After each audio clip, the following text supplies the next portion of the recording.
لابد من تطبيق الاتفاق الروسي التركي فيما يخص انسحاب هذه المجموعات المسلحة. كما قلت هي مزيج بين الأكراد والعرب، ولكن قياداتها كردية. لابد من انسحابها لأنها أعطت الذريعة للتركي لكي يبدأ بتنفيذ المخطط الذي يحلم به منذ بدايات الحرب، فلا بد من انسحابها لمسافة 30 كيلومتر. الآن التطبيق، هم أعلنوا بأنهم سيطبقوا، طبق هذا الكلام في بعض المناطق، ولكن لم يطبق بشكل كامل.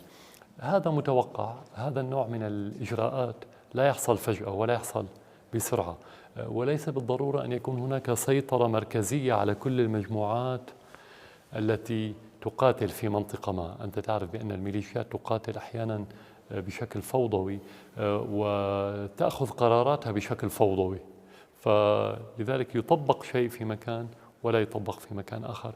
هناك تعاون الآن بيننا وبين روسيا من أجل تطبيق هذا الاتفاق بشكل كامل. بعد أن يطبق لابد من أن نقول للأتراك هيا ابدأوا بالانسحاب.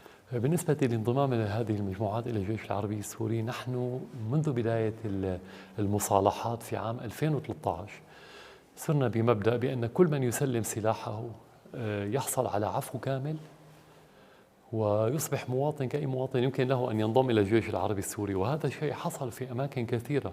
البعض من الذين كانوا يقاتلون مع الإرهابيين انضموا للجيش العربي السوري وقاتلوا، والبعض منهم استشهد في صفوف الجيش العربي السوري. بعد الاتفاق الروسي التركي أعلنا بشكل رسمي، أعلنت وزارة الدفاع عن استعدادها لأيضا استيعاب أولئك المقاتلين في صفوف الجيش العربي السوري بخطط مختلفة قد تتناسب مع تلك المنطقة. ولكن الرد الذي أتى بشكل رسمي بأنهم غير مستعدين للانضمام حاليا للجيش العربي السوري، وهم مصرون على الاحتفاظ بسلاحهم في تلك المناطق.